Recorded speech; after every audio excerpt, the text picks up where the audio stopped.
마가복음은 4개의 복음서들 가운데 가장 먼저 쓰여진 성경입니다.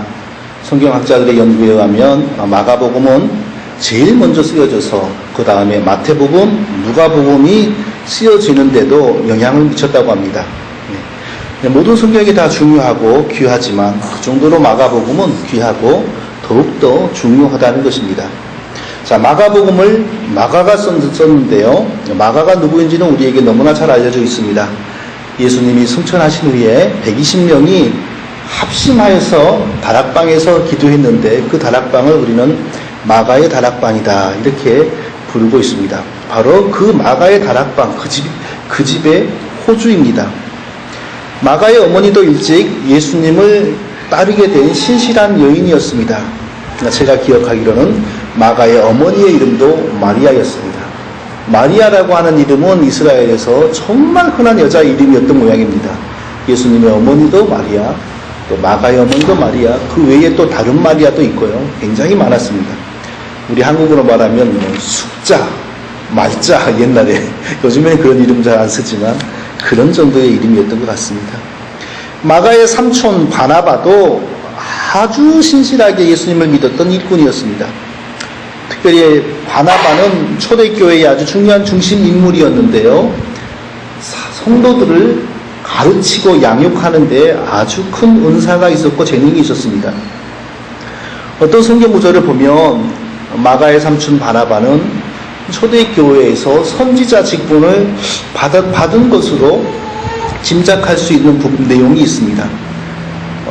초대교회의 선지자는 구약시대의 선지자와 달리 이렇게 하나님으로부터 직접 말씀을 받아서 이렇게 선포하는 그런 선지자가 아니었고, 구약의 선지자들 또 신약의 사도들을 통하여 하나님이 주신 말씀을 잘 이해하여 성도들에게 가르치고 권면하는 그러한 일을 주로 했던 선지자였습니다.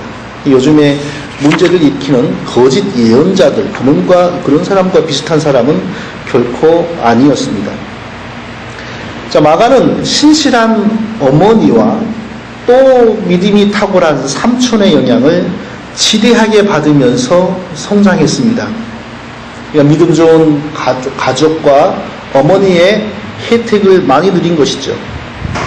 마가가 처음부터 믿음이 훌륭했던 건 아닙니다.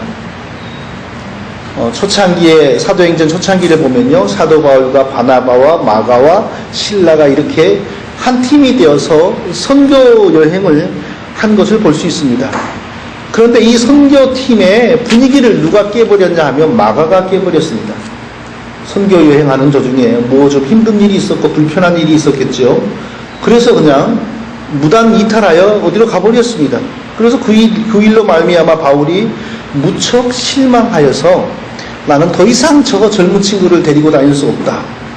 이렇게 해서 떼내어 버리니까 마가의 삼촌 바나바가 또 마음이 좋겠습니까? 그래서 결국 바나바와 바울이 싸워서 갈라져 버렸습니다.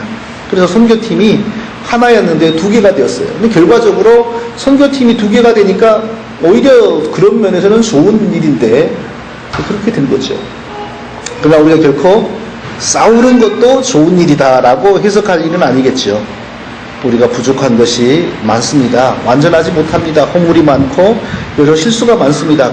그럼에도 불구하고 우리의 믿음이 하나님 앞에서 바르고 우리의 중심이 하나님 앞에서 온전하면 하나님은 우리의 연약함과 우리의 부족함을 다 이해해 주시고 써주시는 것입니다.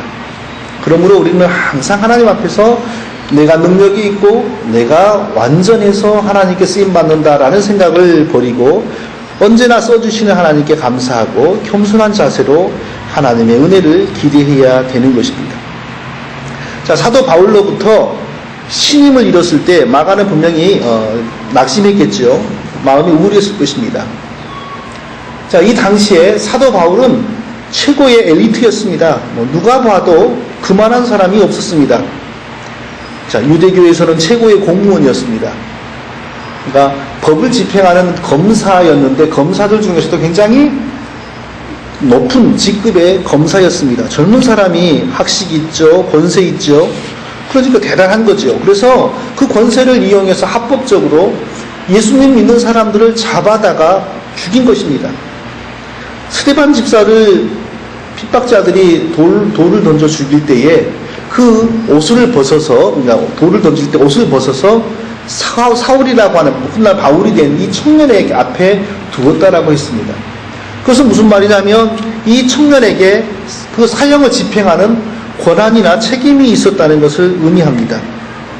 워낙에 세상 학문에 뛰어나고 실력이 있고 그런 사람이었는데 하나님이 또 예수님을 알게 하셔서 귀하게 쓰시니까 그냥 순식간에 한 10여 년 지나자 사도들 중에서도 가장 중심적인 사도로 성장해 버려서 기독교의 중심에 바로 바울이 있었습니다. 그런데 마가는 자기의 실수로 말미암아 이 바울에게 신임을 잃어버린 것입니다.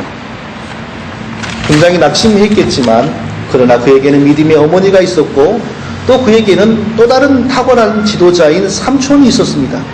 그래서 어머니의 기도와 삼촌의 가르침과 권면을 받으며 계속 믿음이 성장했습니다. 하나님께서는 이 마가를 어떻게 인도하셨냐면요, 바울과 같이 학식이 뛰어나지는 않지만 바울 못지않게 사도들 가운데 권위가 있는 사도 베드로를 멘토로 붙여주셨습니다.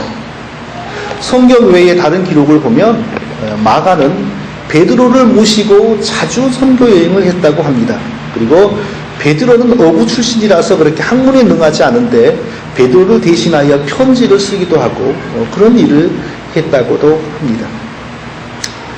바울은 예수님이 세상에 계실 때 한 번도 직접 예수님을 본 적이 없습니다.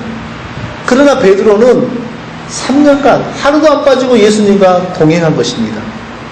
그러므로 베드로가 예수님과 3년간 하루도 안 빠지고 동행했기 때문에 그 베드로의 제자가 되고 베드로의 비서가 되었던 마가가 예수님의 생애에 관하여 가장 정확하고 훌륭한 성경을 쓸 수가 있게 된 것입니다. 자, 이것을 보면 참 얼마나 놀라운 일인지 모릅니다. 한때는 낙심에 처했던 사람, 버려졌던 사람이 이렇게 귀하게 하나님께 쓰임 받게 된 것입니다. 마가복음에 보면 또 어떤 이야기도 있냐 하면요, 예수님이 잡혀가실 때에 한 청년이 혼이불을 뒤집어 쓰고 예수님의 뒤를 따랐다고 했습니다. 이스라엘 사람들은 요즘처럼 이렇게 우리처럼 속옷을 입지 않으니까 이렇게 배 하나를 이렇게 걸치고 살았던 것 같아요. 그래서 그것을 밤에 이렇게 덮으면 이불이 되는 것 같아요. 그러니까 들판에서 예수님과 같이 그것을 덮고 있었는데 예수님이 잡혀가니까 이렇게 뒤집어 쓰고 그 뒤를 따랐습니다. 근데 로마 군병이 이 청년을 잡기 위해서 혼이불을 딱 이렇게 잡으니까 얼마나 놀랐는지요. 혼이불을 벗어던지고 알몸으로 불이 나게 도망갔다. 한 청년이 그렇게 불이 나게 도망갔다 하는 얘기가 마가복음에 있습니다. 그럼 그 과연 혼이불을 벗어던지고 알몸으로 도망간 그 청년이 누구일까? 성경학자들은, 대부분의 성경학자들은 그 청년이 바로 마가라고 짐작합니다. 자기 자신이라고 이렇게 생각을 하는 것입니다. 이랬던 사람이 사도들 다음에 기독교를 이끌어가는 가장 중심적인 또 훌륭한 지도자가 된 것입니다. 놀라운 사실은 나중에 바울이 말년에 감옥에서 이제 순교할 날을 얼마 앞두고 있을 때에 뭐라고 하냐면 마가가 내게로 왔으면 좋겠다. 마가가 필요하다. 이렇게 성경에 기록합니다. 바울도 완전히 신임을 회복하였을 뿐만 아니라 매우 중요한 사람으로 성장했다는 것입니다. 하나님을 사랑하고 하나님의 은혜를 입은 자들에게는요, 막힘이 없습니다. 실수할 수는 있습니다. 넘어질 수는 있습니다. 그러나 하나님의 앞에서 마음의 중심이 바르고 회개하면 하나님은 반드시 사용해 주신다는 것입니다. 하나님이 쓰시고자 하는, 하나님이 사랑하는 사람에게 이 길이 막히면 이 길이 열리고 이 길도 막히면 저 길이 열리는 것입니다. 다만 하나님이 쓰시는 용도가 다르기 때문에 남하고 비교할 것이 없고 나에게는 나에게 주신 은혜가 있고 저 사람에게는 저 사람에게 주신 은혜가 있다 하는 것을 기억하고 자기 자리에서 최선을 다하며 언제나 하나님 바르게 사랑하면 반드시 하나님이 은혜 주시고 귀하게 써주신다는 사실을